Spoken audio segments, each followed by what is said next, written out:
بهم. ولا يتكلم أحد بموت رسول الله إلا ضربته.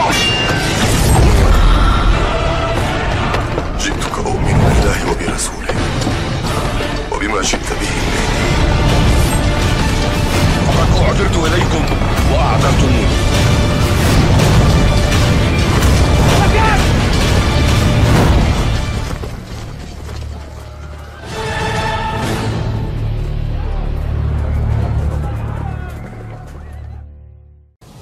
Dan kita meneruskan kaji kita tentang salah satu alamatul kubra, tanda besar kiamat, yakni Ya'juj wa Ma'juj.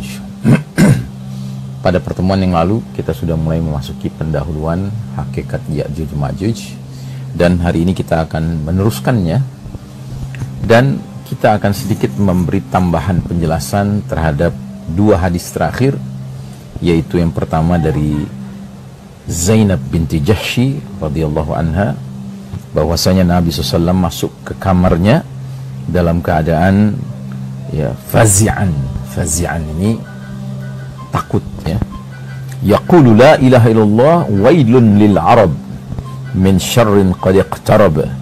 Tiada ilah selain Allah, kata Nabi, celakalah orang-orang Arab dari kejahatan yang sudah semakin dekat. Hari ini sudah terbuka tutup Ya'juj wa Ma'juj seperti ini.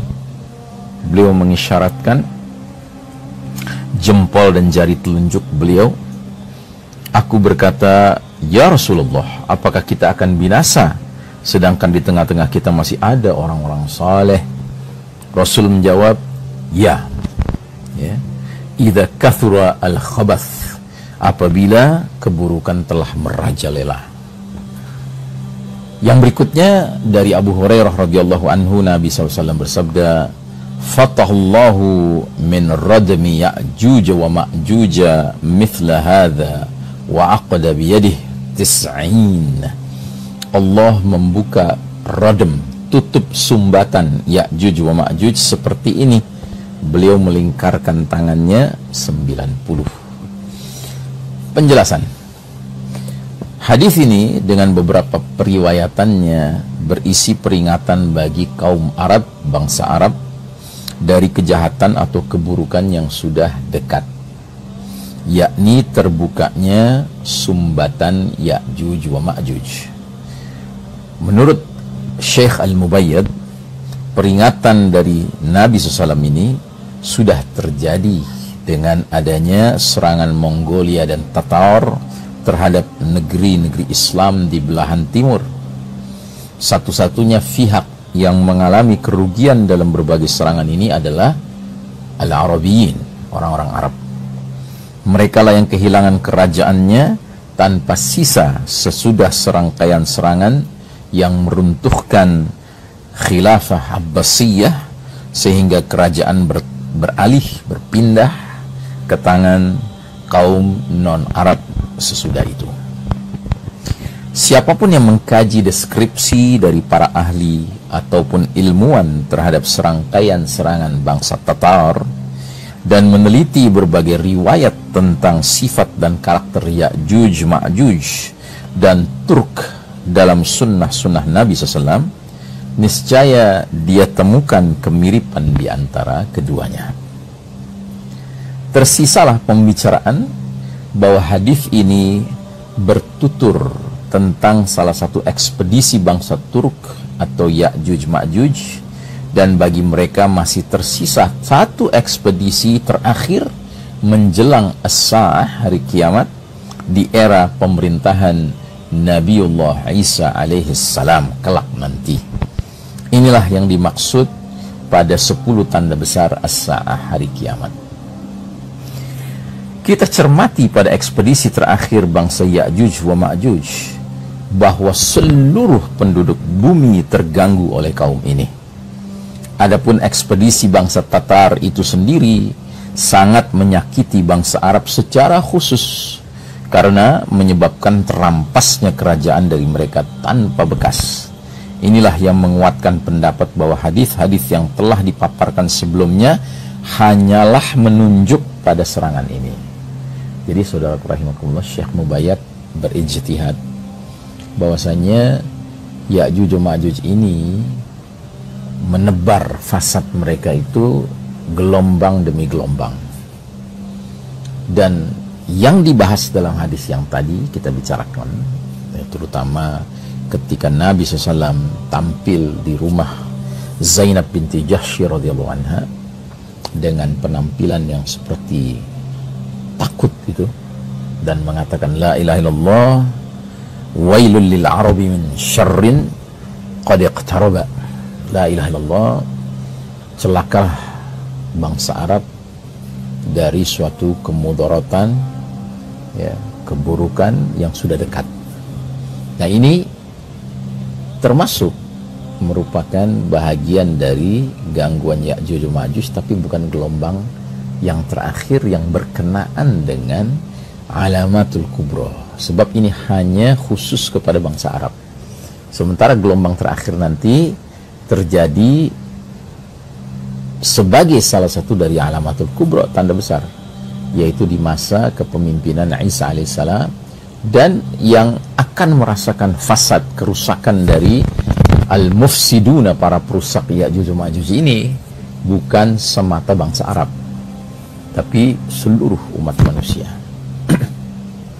Baik, kita lanjutkan. Kesimpulan dari analisa terhadap ayat-ayat tertentu tentang Ya'juj wa Ma'juj. Syekh Mubayyad mengutip dari surah Al-Kahfi dari ayat ke 89, 92 hingga 96. Ya. Thumma atba'a as-sababa hatta idza balagha matli' asy-syamsi kadzalika wa qad ahatna bima ladayhi khubra, dan seterusnya. Thumma atba'a as-sababa hatta idza balagha baina as-saddaini wajada min dunihima qauman la yakaduna yafqahuna qawla qalu ya dzal qarnaini inna ya'juj wa ma'juj mufsiduna fil ardi fahal naj'alu laka kharjan ala an taj'ala bainana wa bainahum sadda qala ma makkanni fihi rabbi khairun fa'ayinuni biquwwatin aj'al bainakum wa bainahum radama atuni zubarul hadid hatta idza sawa baina as-sadafaini qala anfukhu hatta idza ja'alahu naran qala atuni ufrigh alaihi qitra. Kemudian Zulkarnain menempuh jalan yang lain, sehingga ketika sampai di tempat terbitnya matahari, demikianlah dan sesungguhnya kami tahu berita tentang Zulkarnain.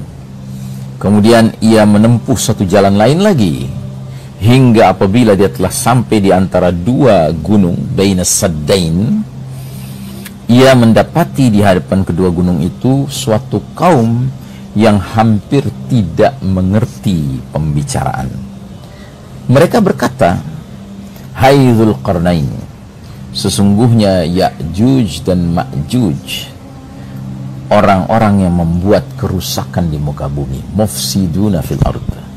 Maka dapatkah kami memberi suatu imbalan kepada engkau Zulkarnain, supaya engkau membuat dinding antara kami dan mereka? Dzulkarnain menjawab, apa yang telah dikuasakan Rabbku kepadaku adalah lebih baik, maka tolonglah aku dengan kekuatan manusia dan alat-alat agar aku buatkan sumbatan antara kalian dengan mereka. Berilah aku potongan-potongan besi, hingga apabila besi itu telah sama rata dengan kedua puncak gunung itu, berkatalah Dzulkarnain, tiuplah api itu. Hingga apabila besi itu sudah menjadi merah seperti api, Dzulkarnain pun berkata, berilah aku tembaga yang mendidih agar kutuangkan ke atas besi panas itu. Suratul Kahfi 89, kemudian 92 hingga 96. Di dalam rangkaian ayat ini ada beberapa istilah yang perlu digarisbawahi. As-sadafaini, ya, dua gunung. Qitran, tembaga yang dilelehkan. Kharjan, ya, kharaj adalah jizyah atau apa saja yang dikeluarkan oleh setiap orang dari hartanya, atau ini adalah istilah bagi apa saja yang dikeluarkan oleh manusia dari hartanya untuk selain dirinya, semacam pajak ya, atau jizyah, pajak untuk khusus orang kafir yang tinggal dalam pemerintahan Islam dan mau tunduk pada pemerintahan Islam itu. Satu lagi, istilah radaman. Ar-radam artinya tutup. Istilah ini lebih jelas untuk digunakan sebagai titik perhatian daripada as-sad, karena as-sad itu adalah semua alat yang bisa digunakan untuk menutup.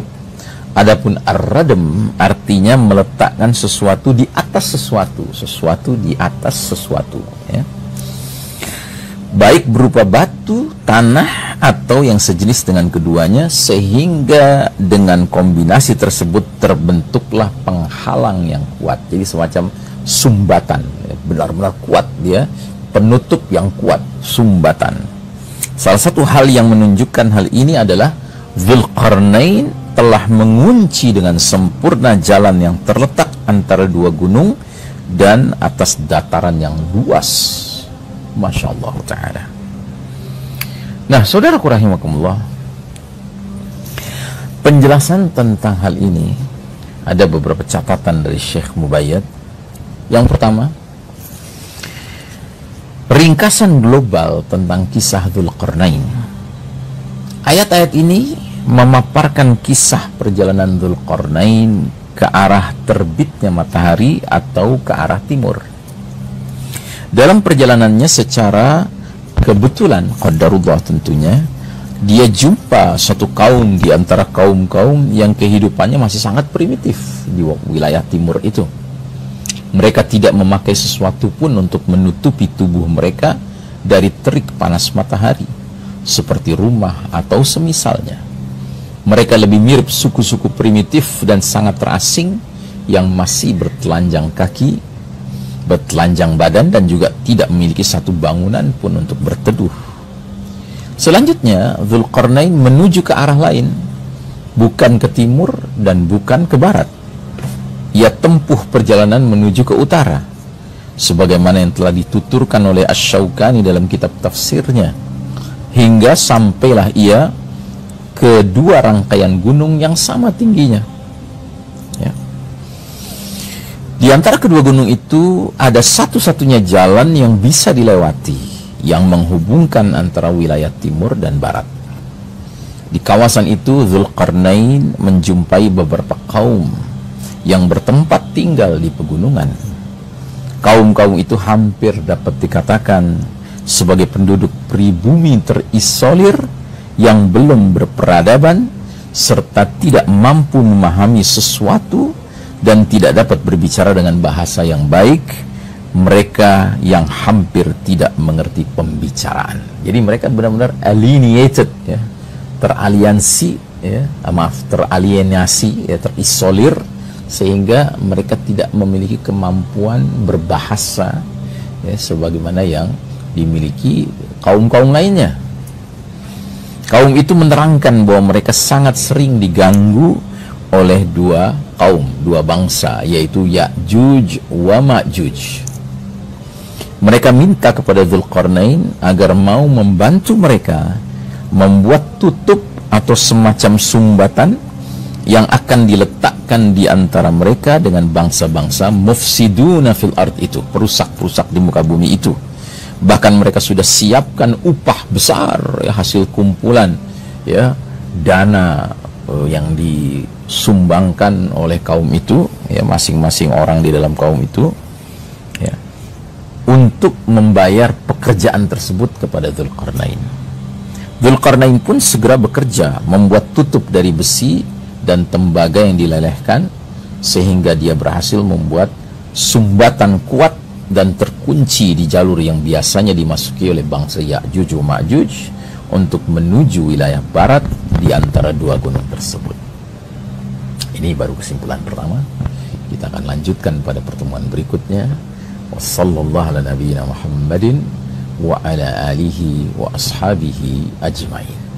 Wassalamualaikum warahmatullahi wabarakatuh.